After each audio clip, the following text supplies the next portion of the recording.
I think the second cut that occurred on Wednesday is particularly significant.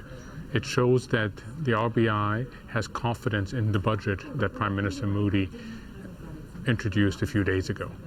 It also speaks to a broader context. We've had over 20 interest rate cuts so far this year by central banks around the world, and India is one of the many countries that feel compelled by external conditions to lower interest rates. So we're having both a domestic and an external signal from this rate cut, and it will be helpful to growth. But I don't believe rate cuts by themselves will fuel the economy. I think they help at the margin.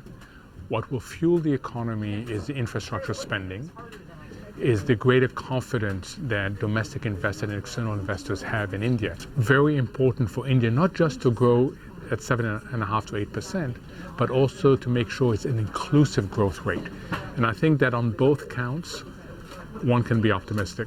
India is absolutely right in focusing on foreign direct investment, money that goes into building plant, equipment, hiring, infrastructure, and much less on financial investment, which by its nature is much more volatile. Investors still take into account ratings, and in some cases they are hardwired in investment guidelines. So they are important. But most of the dedicated investors that India should care about, and most of the foreign direct investment that India should care about, does its own risk analysis. So it's not dominated by what the rating agencies do.